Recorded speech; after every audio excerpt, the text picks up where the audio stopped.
The apartment was big and soulless as an operating theatre. The walls, furniture and carpets were all white, as if the designer had been a graduate of Antarctica Tech. The paintings on the walls offered splashes of colour, but they were so abstract as to suggest burst blood vessels in the eyes of anyone looking at them. There were computers and phones in every room, including the bathrooms, as if the owner must always be available, even during ablutions or bowel movements. It was postmodern. Errol McGee had no soul, or if he had, it had never bothered him. He'd been educated at a private school where brutality by prefects had been considered part of social education, and sodomy looked upon as a minor aberration of sexual education. He'd been a brilliant student at school and university. His only blemish as an Australian, his total lack of interest in sport. An only child, he'd lost his parents during his first year at university.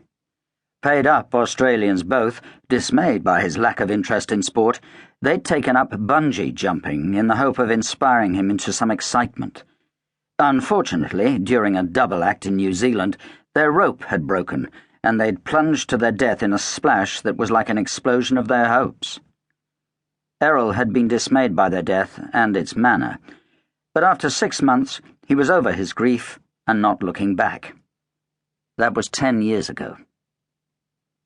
Now he was trying on his girlfriend's new Versace dress and jacket. The dark blue silk went with his eyes, which were his most distinctive feature.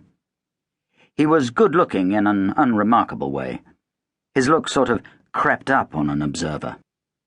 He was short and slim, and the outfit, though a little tight, fitted well. Kylie was much the same build as himself, though with more on the upper deck, and he always liked the outfits she bought with his money.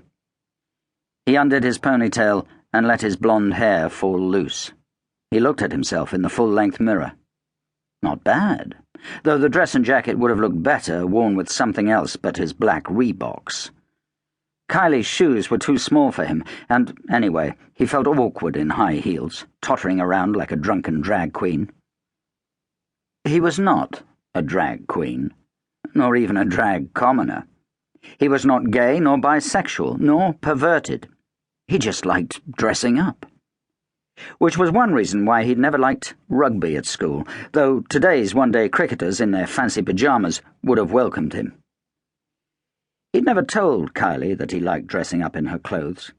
Everyone, he'd read on the internet, had his or her idiosyncrasies.